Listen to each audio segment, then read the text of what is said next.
في حملة معمولة من شوية شباب محترمين على السوشيال ميديا باسم ارجع صلي، فحبيت اشارك معاكم الحملة دي.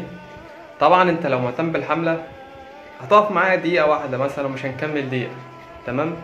الحملة عبارة عن ان اللي بيحصل في الايام دي في البلد من حالات قتل، من حالات اغتصاب، من حالات فسق وفجور، من قلة الصلاة، والناس بقت مهتمة كل عليها على السوشيال ميديا انه يتفرج على اللايف ده ويفتح اللايف ده.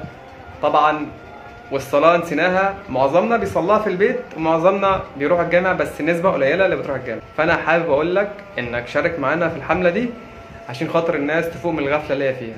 فاكرين آخر خطبة قالها الرسول صلى الله عليه وسلم اللي هي كانت يوم عرفة؟ أيها الناس، موعدكم معي ليس الدنيا، موعدكم معي عند الحوض، والله لكأني أنظر إليه من مقامي هذا. أيها الناس، والله ما الفقر أخشى عليكم، ولكن أخشى عليكم الدنيا، أن تنافسوها كما تنافسها الذين من قبلكم فتهلككم كما أهلكتهم. الصلاة الصلاة، الصلاة الصلاة، الله الله في الصلاة. اتقوا الله في النساء، اتقوا الله في النساء، أوصيكم بالنساء خير.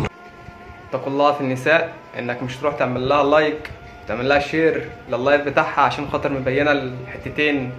اتق الله في نفسك وفيك، ما تعملش لحد قيمه اكتر من حقه، ما تعملش لحد قيمه اكتر من حقه. وده طبعا رايي. لو حد معترض على رايي ده في الكومنتات ممكن يكتب ويوضح لي مثلا حاجه انا مش فاهمها.